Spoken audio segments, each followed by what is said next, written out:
नमस्कार। खबरों के इस बुलेटिन में तुहाडा स्वागत है। मैं हाँ जसप्रीत सिंह। पहला पेश ने चोणवीआं खबरां। प्रधानमंत्री नरेंद्र मोदी ने कोविड की नवीं लहर नाल सफलता नाल नजिठण लई देशवासियों की कीती शलाघा।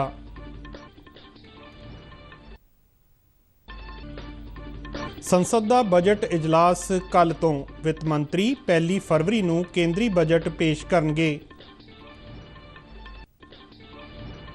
कांग्रेस ने 8 असैंबली हलकियां ते उम्मीदवार ऐलाने।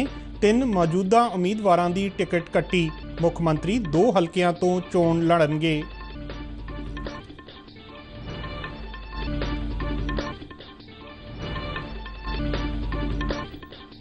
असैंबली चोणां लई नामजदगियां भरन दा काम कल तो फिर शुरू होवेगा। ते हुण खबरां विस्तार नाल।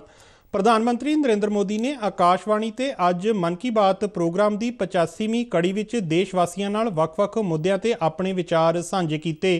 इस साल दे मन की बात प्रोग्राम की यह पहली कड़ी सी। प्रधानमंत्री मोदी ने कहा कि दुनिया विच भारतीय सभ्याचार बारे खिच वध रही है। एक रिपोर्ट। पिता महात्मा गांधी नूं श्रद्धांजलि भेंट करदियां प्रधानमंत्री नरेंद्र मोदी ने कहा, आज हमारे पूज्य बापू महात्मा गांधी जी की पुण्यतिथि भी है। 30 जनवरी का ये दिन हमें बापू की शिक्षाओं की याद दिलाता है। प्रधानमंत्री ने गणतंत्र दिवस मौके दिल्ली दे राजपथ ते होए समागम का विशेष तौर ते जिक्र किया। अभी कुछ दिन पहले ही हमने गणतंत्र दिवस भी मनाया। दिल्ली में राजपथ पर हमने देश के शौर्य और सामर्थ्य की जो झांकी देखी, उसने सबको गर्व और उत्साह से भर दिया है। एक परिवर्तन जो आपने देखा होगा, अब गणतंत्र दिवस समारोह 23 जनवरी यानी नेताजी सुभाष चंद्र बोस की जन्म जयंती से शुरू होगा और 30 जनवरी तक यानी गांधी जी की पुण्यतिथि तक चलेगा।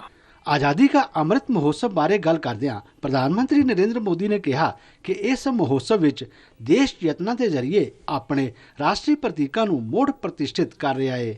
हमने देखा कि इंडिया गेट के समीप अमर जवान ज्योति और पास में ही नेशनल वॉर मेमोरियल पर प्रज्वलित ज्योति को एक किया गया।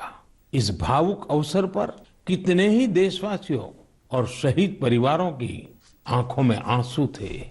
नेशनल वॉर मेमोरियल में आजादी के बाद से शहीद हुए देश के सभी जाबाजों के नाम अंकित किए गए हैं। मुझे सेना के कुछ पूर्व जवानों ने पत्र लिखकर कहा है कि शहीदों की स्मृति के सामने प्रज्वलित हो रही अमर जवान ज्योति शहीदों की अमरता का प्रतीक है। प्रधानमंत्री मोदी ने कहा कि भारत कोरोना की नवी लहर नाल सफलता नाल लड़ रहा है। कोरोना की नई वेव से भारत बहुत सफलता के साथ लड़ रहा है। ये भी गर्व की बात है कि अब तक करीब 4.5 करोड़ बच्चों ने कोरोना वैक्सीन की डोज ले ली है। इसका मतलब यह हुआ कि 15 से 18 साल की आयु वर्ग के लगभग 60% यूथ ने 3 से 4 हफ्ते में ही टीके लगवा लिए हैं। इससे न केवल हमारे युवाओं की रक्षा होगी बल्कि उन्हें पढ़ाई जारी रखने में भी मदद मिलेगी। एक और अच्छी बात यह भी है कि 20 दिन के भीतर ही 1 करोड़ लोगों ने प्रिकॉशन डोज भी ले ली है।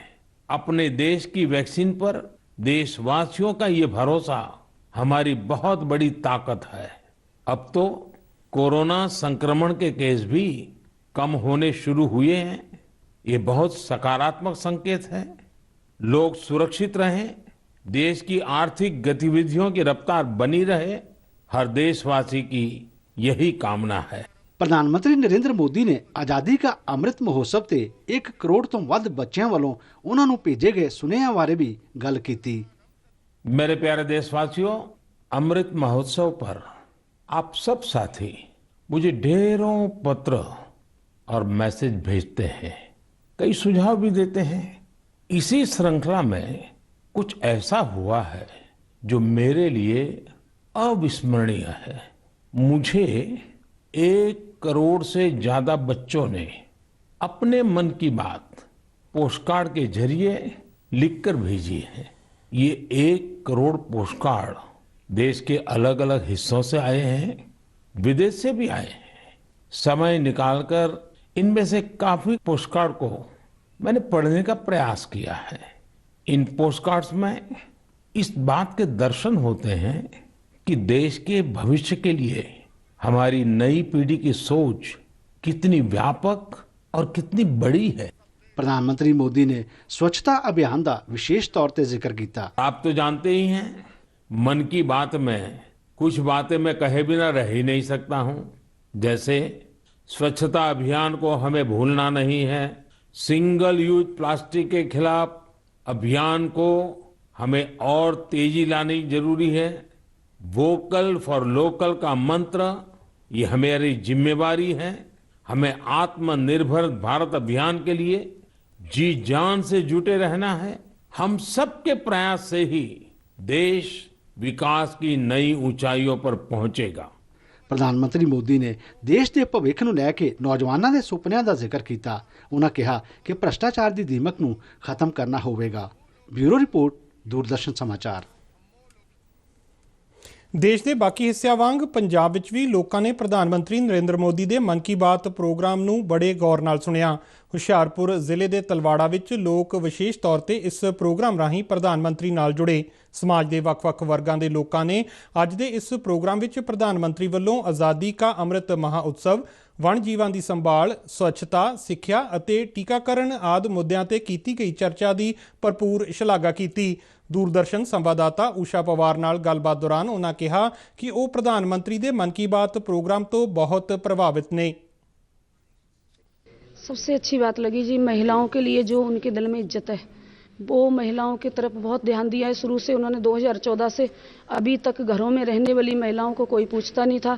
मोदी जी ने उनको बहुत सम्मान दिया है और कोने कोने में जिनकी काबिलियत थी उनको पद्म श्री से विभूषित किया है, जो सही मायने में हकदार थे। इससे पहले कभी किसी को ना हकदार को नहीं मिलता था, बाकी के जो है दूसरों को मिल जाता था।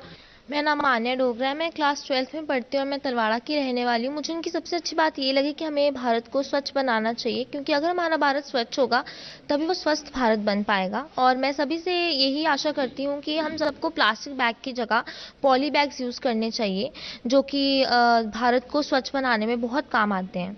तो और दूसरी बात मैं ये कहना चाहती हूँ, जिसकी वैक्सीनेशन की उन्होंने बात की थी कि 4.5 करोड़ बच्चों ने वैक्सीनेशन लगवा ली है। मैं 17 साल की हूँ और मैंने भी वैक्सीनेशन करवाई है। तो मैं यही सरकार से उम्मीद करती हूँ कि वो 12 से 15 साल के बच्चों की भी जो है वैक्सीन है वो जल्दी लेके आएँ, ताकि जो स्कूल है वो अच्छे से स्टार्ट हो सके और पढ़ाई भी अच्छे से शुरू हो सके।